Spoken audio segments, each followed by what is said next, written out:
All right, now we're talking true crime. We've seen fascination in it explode over the years from shows like Dateline, Netflix documentaries, true crime podcasts, and now even locally in the Karen Reed murder trial. So what is it really that draws us into these stories? We want to welcome Dr. Scott Bonn, a renowned criminologist and best-selling author who's dedicated his career to diving into the darkest corners of the human mind. He's bringing that knowledge to an upcoming event, Serial Killers with Dr. Scott Bonn. It's at City Winery in Boston. Dr. Bonn, thank you so much for being with us. I first want to start with what inspired you to pursue a career in something that can be very dark like this in criminology?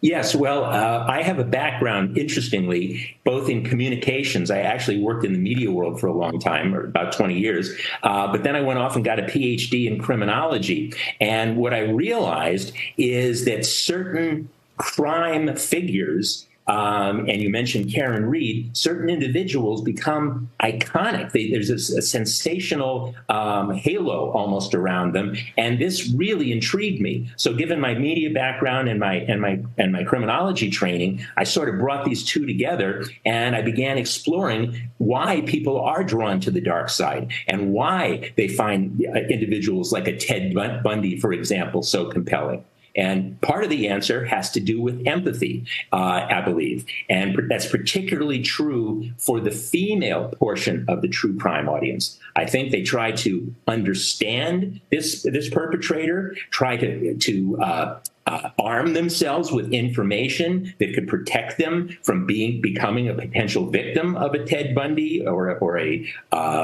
BTK or something like that. And BTK and the son of Sam, for example, are individuals that I have extensively corresponded with, gotten to know, interviewed. So I bring this expertise to the show.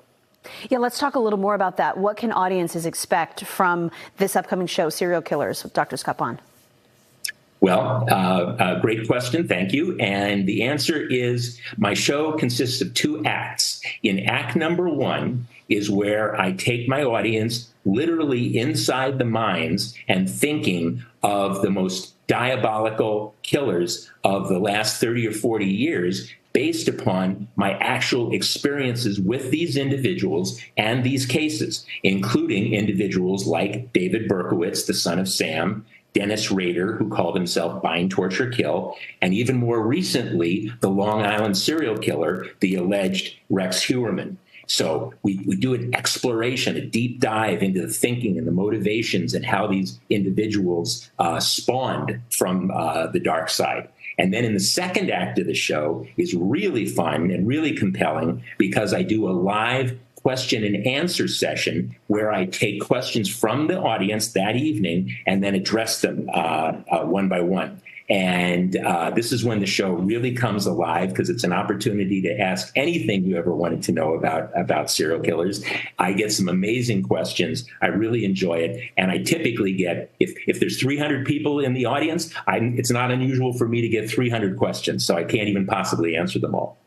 My next question is, it seems more and more unlikely as the years go on that with advances in technology, that it's possible to be a serial killer. I mean, of course, you mentioned Rex Heuermann. Is this something that we can expect to see less and less of as law enforcement becomes stronger with technology and DNA? Well, you absolutely nailed it. There has been a dramatic decline in the number of serial killers since the 1970s. Serial killers really weren't understood until the FBI Behavioral Science Unit in Quantico, Virginia, began to study them in the 1970s. And many of your viewers probably watch Mindhunter, the TV show that was developed by a very close friend of mine. And so in the 1970s, just to give you some numbers, there were probably around 650 serial killers active in the 1970s. By the 1980s, it actually escalated to about 800, but then along came DNA and much better apprehension detection techniques, like you said. And by the 90s, the numbers went way, way down. Today, the latest decade that we're in right now, we're talking about maybe 24 serial killers have been identified. So the numbers are way down. And absolutely, it has to do with a better understanding, better detection, profiling techniques, DNA, better technology in policing. And even, I would add, as a third factor here, the true crime phenomenon and the podcasts that people love, because what these shows have done is to make people more wary, more vigilant, more protective, and not so innocent, as they were, say, in the 1970s. I always tell my audience, whatever you do, don't go hitchhiking across the country with another potential Ted Bundy. Protect yourself.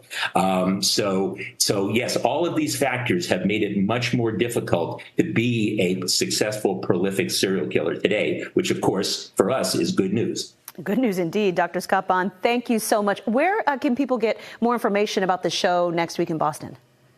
Yeah, well, absolutely. There's two ways. You can either go to citywinery.com/Boston/events and just type in serial killers. That's one way to do it. Another way to do it is to go to my website, which is docbonn.com, DOCBONN.com, and just scroll down and find the Boston City Winery link for June 11th and click on that. So there's two ways to do it.